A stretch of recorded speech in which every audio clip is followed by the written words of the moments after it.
여러분들이 볼 때 어떤 부분이 해석하기 어려운지 좀 감이 오십니까? 첫 번째로 구조상 이 비유는 언제 끝이 나느냐, 7절에서 비유가 끝이 나느냐, 아니면 8절 상반절에서 비유가 끝이 나느냐, 이 부분이 가장 큰 논쟁점입니다. 여러분들 7절과 8절 말씀을 한 번 더 보십시오. 그리고 조금 더 쉽게 설명을 하자면 이렇습니다. 8절에 등장하는 주인이라고 하는 단어 있죠. 그 주인이라고 하는 단어가 1절에서부터 나오는 부자 주인을 가리키느냐 아니면 예수님을 가리키느냐, 이 부분이 가장 큰 논쟁점입니다. 여러분들은 이 주인이 누구를 가리키는 단어인 것 같습니까? 8절의 주인은, 이 교회는 예수님 병이 들어서 큰일 났어요. 무조건 예수님 영생하면 다 정답이야. 근데 여러분, 8절의 주인은 2절, 3절, 5절에 나오는 주인과 같은 인물입니다. 그렇지 않는가요? 한번 생각해 보세요. 만약 8절에 이 주인이 예수님을 가리키는 단어라면 이 비유는 마무리가 안 됩니다. 한정없이 계속되는 결론 없는 이야기로 이 비유는 계속해서 이어지고 맙니다. 그래서 1차적으로 구조적인 결론을 여러분들에게 먼저 내드리겠습니다. 1절에서부터 8절 상반절까지가 비유이고 8절 하반절에서부터 마지막까지가 예수님께서 이 비유를 통하여 우리에게 어떤 메시지, 어떤 교훈을 던지고 있는 내용입니다. 여러분들 1차적으로 이 부분을 제대로 정리를 하셔야지 오늘의 이 비유를 이해할 수 있습니다. 두 번째로 이 비유가 어려운 이유가 있습니다. 불의한 청지기를 왜 하나님은 하나님 나라의 모델로 등장시키고 있는 것일까요? 도대체 그의 무슨 점을 우리가 본받아서 하나님 나라에 적용을 해야 하는가? 이 부분이 이해하기가 만만치가 않습니다. 이 부분은 비유의 내용을 우리가 자세하게 살피는 방법밖에 다른 길이 없습니다. 여러분, 우리가 본격적으로 이 비유를 한번 들어가 보십시다. 주인의 재산을 맡아 관리하는 청지기가 한 명 있는데 이 사람이 주인의 재산을 낭비한다라고 하는 소문이 돌기 시작을 합니다. 그리고 그 소문이 종국에는 주인의 귀에 들어갑니다. 주인은 이 청지기를 향하여 해고를 통보합니다. 이것이 별것 아닌 것 같아도 사실은 깜빵으로 보내야 될 자기의 하인을 해고만 시키고 있는 주인의 너그러움을 강조하고 있는 장면입니다. 여하튼 종은 이제 자신의 신세는 완전히 끝났다고 신세를 한탄하는 지경으로 이릅니다. 그래서 여러분, 이 종이 토해놓고 있는 3절의 고백을 우리가 함께 같이 한번 읽어봤으면 좋겠습니다. 여러분들, 우리 3절 말씀 한번 같이 읽으십시다. 시작. 청지기가 속으로 이르되 주인이 내 직분을 빼앗으니 내가 무엇을 할까? 땅을 파자니 힘이 없고 빌어먹자니 부끄럽구나. 살 길이 막막해진 청지기는 이리저리 머리를 굴리다가 방책을 하나 생각해냅니다. 주인에게 빚진 자들을 한 사람씩 불러 모아서 그들의 빚을 인위적으로 전부 다 깎아줍니다. 잘리기 직전이니까 아마도 굉장히 빠른 속도로 이 일을 처리했을 것 같아요. 실제적으로 그런 의미에서 찰스 베일리라고 하는 유명한 신약학자가 이 부분을 이렇게 논평하고 있습니다. 여러분 한번 들어보십시오. 이 사실은 이 비유를 이해하는 데 매우 중요하다. 우리가 알다시피 해고를 통보받은 이후로 청지기는 법적으로 아무런 힘이 없다. 청지기가 속이고 있는 기밀을 채무자들이 눈치챘다면 그들은 청지기에게 협조하지 않았을 것이다. 찰스 베일리가 이 부분을 이렇게 논평하고 있습니다. 여러분, 이건 무슨 말입니까? 이 청지기는 주인에게 해고를 통보받은 상태이지만 마을 사람들은 그가 지금 해고를 통보받았다라고 하는 사실을 모르고 있는 상황입니다. 무엇보다 우리가 놓치면 안 되는 결정적으로 중요한 사실이 하나 있습니다. 주인이 이 불의한 청지기를 칭찬한 내용은 빚을 깎아준 것으로 여러분들이 인식하면 안 된다는 거예요. 그것은 주인의 칭찬 포인트가 절대로 아닙니다. 그가 불의한 종, 옳지 않은 종이라고 불리우는 이유는 그의 전반적인 태도가 정직하지 못했기 때문입니다. 해고 통보받기 직전의 태도, 해고를 통보받고 나서도 임의적으로 빚을 줄여주는 이런 태도, 이 모든 것이 주인의 눈에는 옳지 않고 불의한 행동들입니다.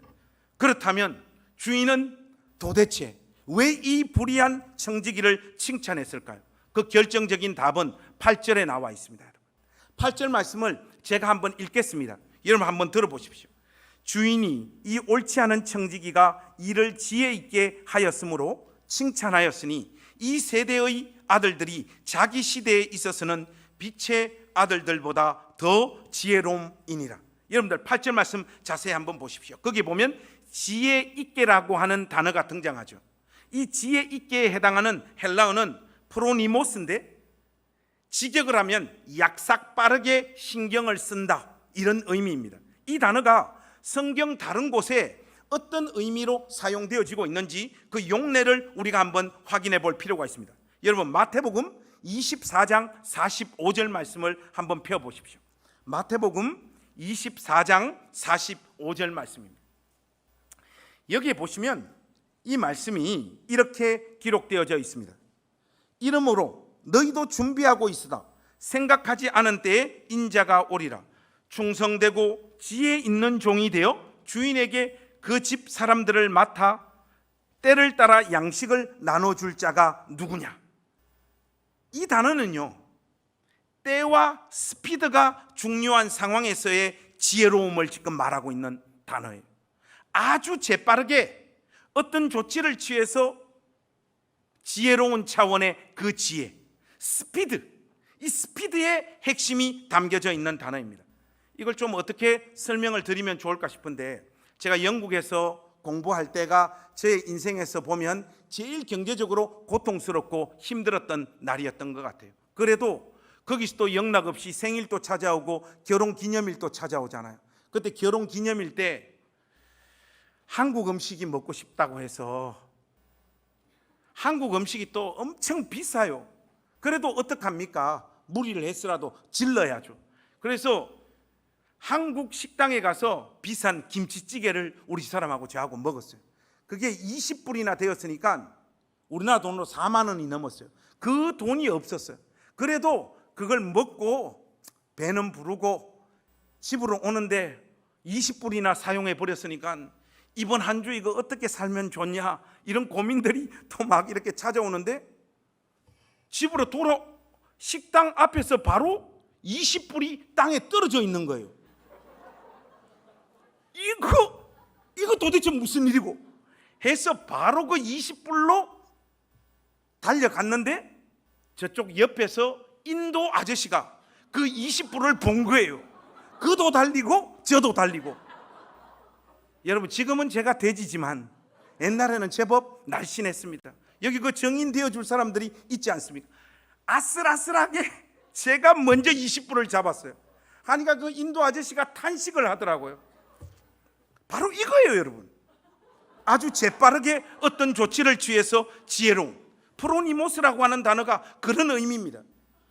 이 부분과 관련한 가장 좋은 번역은 저의 신대원 선생님이신 최갑종 교수님이 하셨습니다. 교수님은 자신의 책에서 이 부분을 과감하게 이렇게 번역하고 계시더라고요.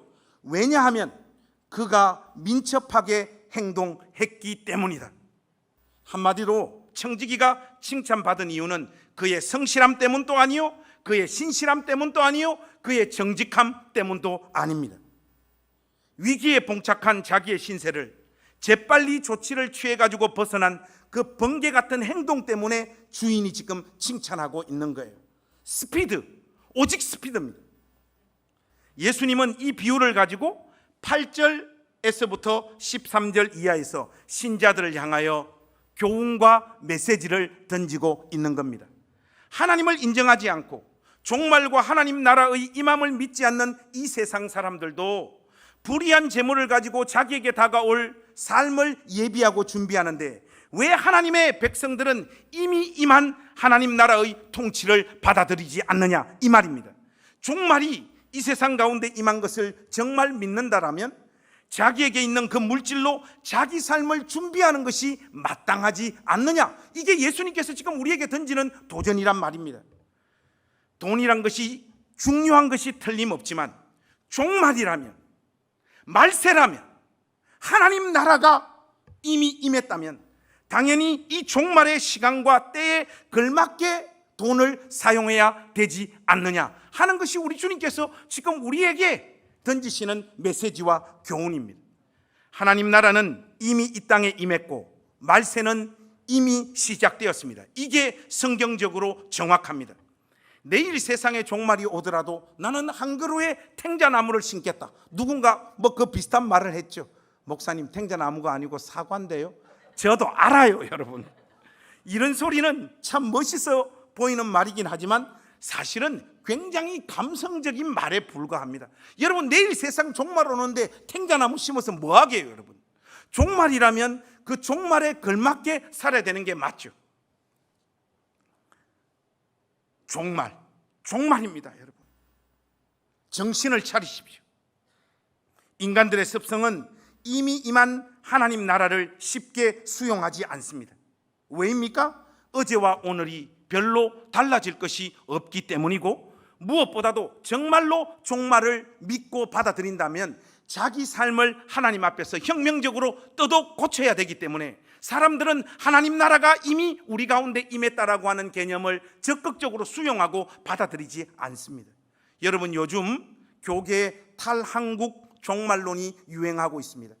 저하고 친하게 지내는 지인의 와이프도 이 탈한국 종말론에 빠져가지고 지금 해외로 나가 있는 상황이에요. 가정이 위태위태한 상황인데, 이 탈한국 종말론이 뭔가 하면 한국은 망한다, 한국에 곧 전쟁이 터진다, 이런 이야기예요. 그래서 어서 한국을 떠나야 된다라고 하나님 말씀을 동원해가지고 성도들 부추기는 거예요. 여기에 빠져들어가지고 탈한국 종말론을 정말로 믿고 한국을 떠나는 사람들이 꽤 많습니다. 그런데 그것을 진짜로 믿으니까 다른 나라로 도망가는 것 아니겠습니까? 우리는 안 믿기 때문에 도망을 안 가고 있는 거고요. 그렇다면 우리는 예수님이 이 세상에 오신 그 이후의 시간을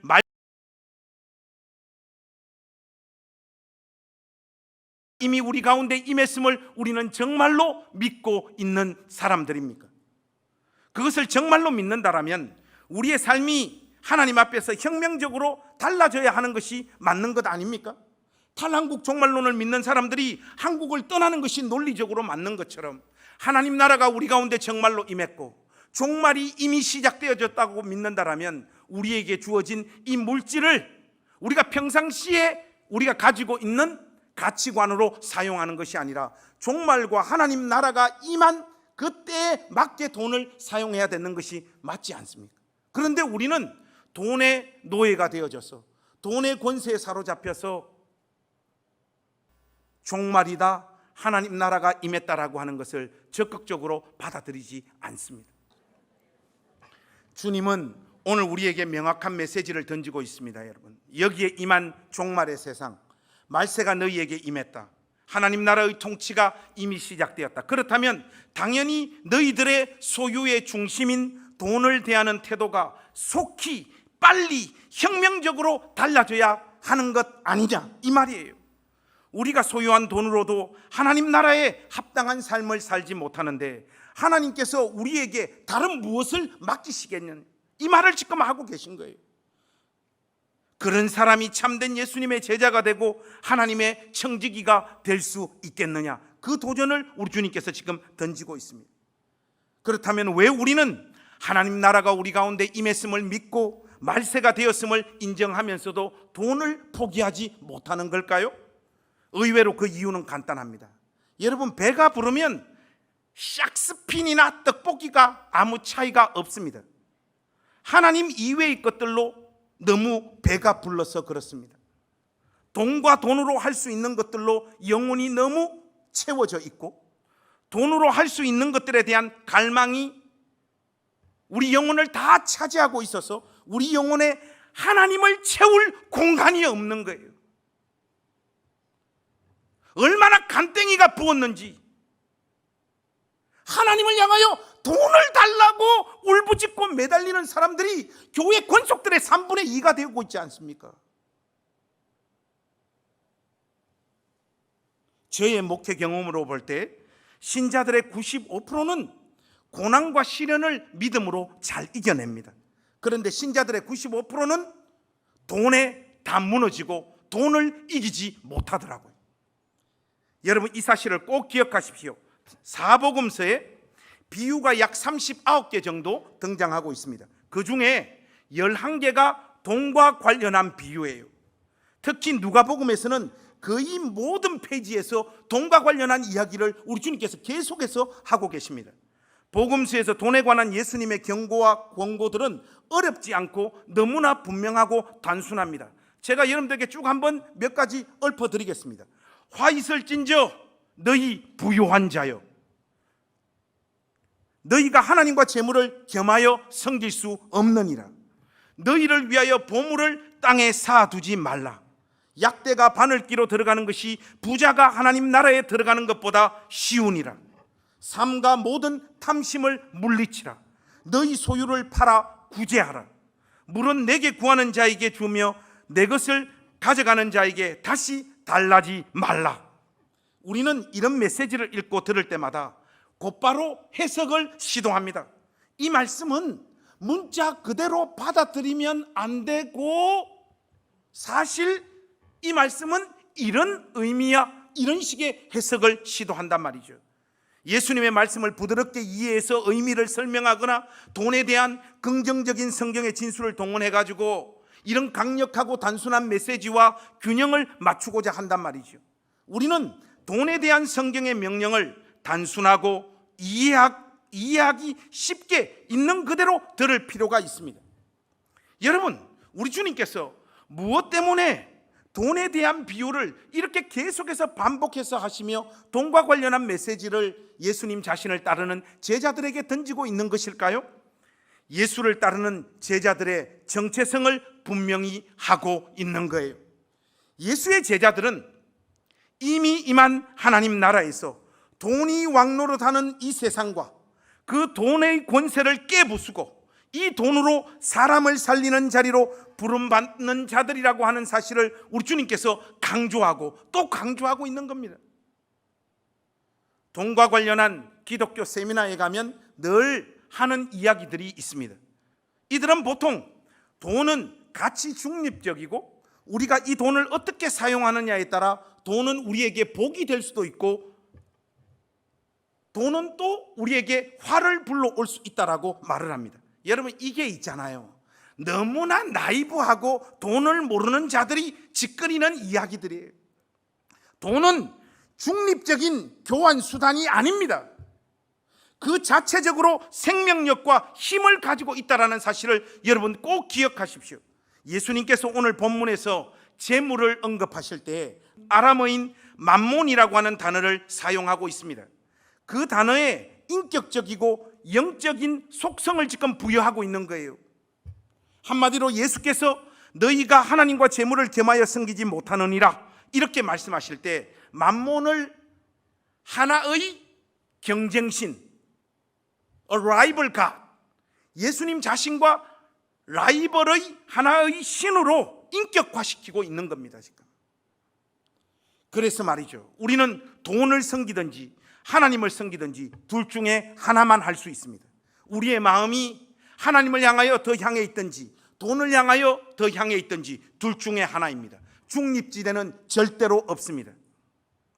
하나님 나라에 충성하고 있느냐, 자신의 자아의 왕국에 충성하고 있느냐를 확인시켜주는 결정적인 표지가 바로 돈입니다.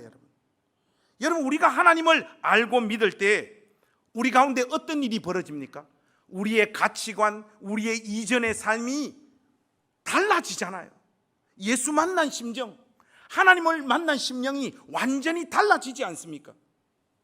그와 똑같이 인격을 가진 신, 돈을 맛보면 돈의 액수에 따라 사람들은 자신의 자아상이 달라지기 시작을 합니다.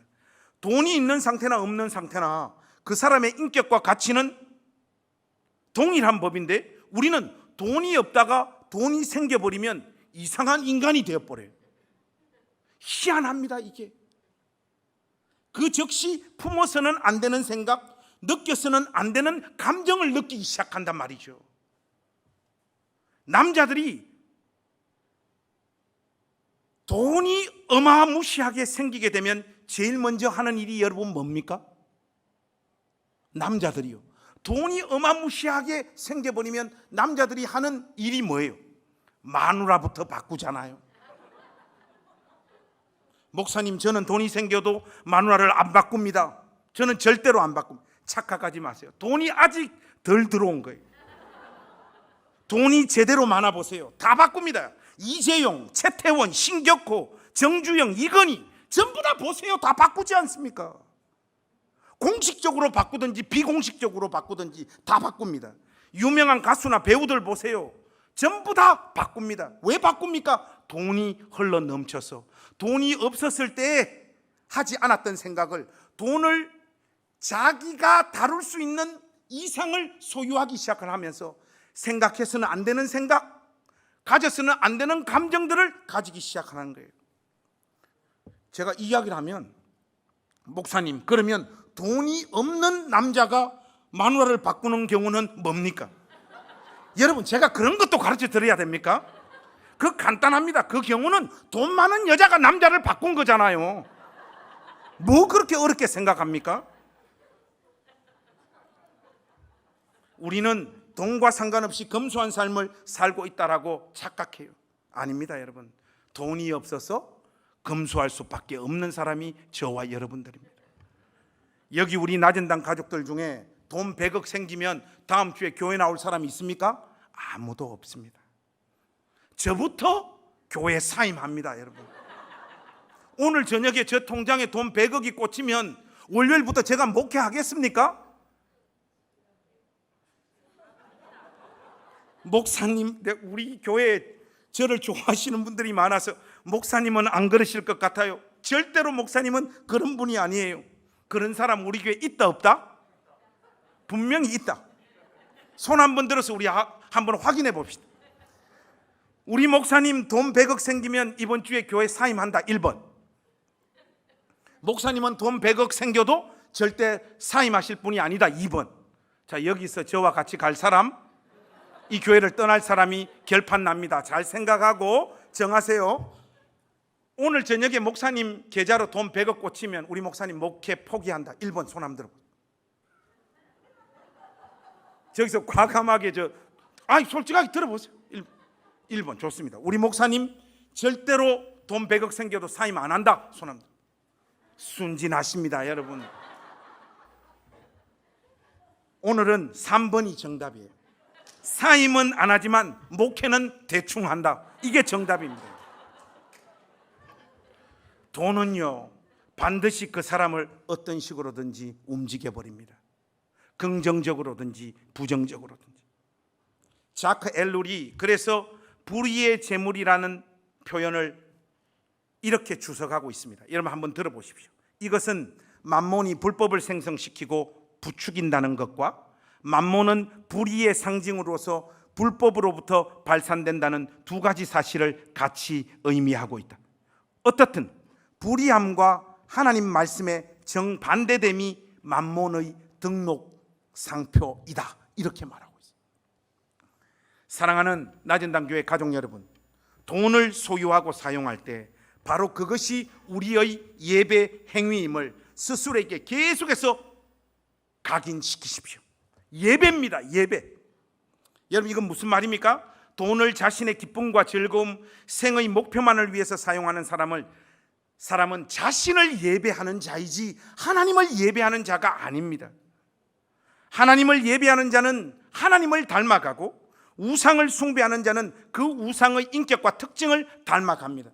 돈을 가지고 끊임없이 자기 자신을 예배하는 자는 자기 안의 죄성적인 요소에 장악되어지기 시작을 해요. 그래서 사람이 점점 망가지기 시작을 하는 거예요. 자기를 우상으로 섬기고 예배하고 있기 때문에 자기 안에 있는 죄가, 또 죄성적인 요소가 그 사람의 인격을 통해 가지고 바깥으로 계속해서 투영되어지고 나타난다, 이 말입니다. 우리가 아이들에게 동물들을 구경시켜 주려고 동물원에 가잖아요. 그럴 필요가 전혀 없습니다. 두 발 달린 다양한 짐승과 동물들이 여기저기에 활보하고 있고, 특히 예배당에 많아요. 돈이란 우리를 동물의 자리로 추락시킬 수 있는 막강한 힘을 가지고 있다는 사실을 우리가 항상 염두에 두고 살아야 됩니다. 돈으로 자기를 예배하는 자들은 자기의 죄악된 기질과 속성을 끊임없이 발산합니다. 그 돈으로 누군가를 상처 주고, 그 돈으로 누군가를 서럽게 하고, 사람들을 자기 마음대로 조종하고 움직이고 다스리고 협박하고, 사람의 눈에서 눈물을 흘리게 만듭니다. 특히 돈을 가지고 자신의 혈육의 가족들의 마음을 핥힙니다. 이런 인간이 돈에 장악되어진 최악의 인간이에요. 이런 게 바로 돈의 권세에 장악된 사람들의 모습입니다. 여러분, 돈의 권세가 무서운 가장 심각한 지점이 무엇인지 혹시 여러분들 알고 계십니까? 술 취한 사람은 자기가 술 취한 거 알아요. 마약에 취한 사람은 자기가 마약 먹고 지금 이 짓을 한다는 걸 알아요. 그러나 돈의 권세에 장악된 사람들은 자기가 돈에 취해 있다는 걸 절대로 모릅니다. 그냥 자신은 돈이 얼마가 있든지 늘 돈이 부족하다고 느끼고 돈이 없어서 힘들다라고만 자기 삶을 인식할 뿐이죠. 그래서 돈의 권세에 사로잡히는 것이 무서운 겁니다. 여러분. 자각정상이 없다라는 것. 생각보다 우리는 돈의 권세에 너무 강하게 사로잡혀져 있습니다. 저와 여러분들이 돈에 환장한 사람들이잖아요. 그래서 신자들은 의식적으로 주기적으로 속히 돈의 권세에 사로잡혀 있는 자기 자신을 해방시켜야 됩니다. 믿습니까 여러분? 돈이 정말로 필요한 사람에게, 돈이 정말로 필요한 현장으로 자기 자신을 내어주고 흘려보낼 때 우리는 자기중심적인 자아를 돈에서 해방시키고 우리 스스로 만들어 놓은 거짓된 안전망에서 벗어날 수 있는 거예요. 돈의 권세에서 벗어날 때 비로소 우리는 물질로 하나님을 온전히 예배하는 자리에 서게 되는 겁니다. 물질로 하나님을 제대로 예배하는 자들은 삶의 자리에서 하나님의 영광과 하나님의 아름다우심을 세상을 향하여 뿜어내는 겁니다. 왜냐하면 자기에게 맡겨진 그 물질로 하나님 형상대로 지음받은 사람을 살리는 일에 자기를 내어주고 있기 때문이죠.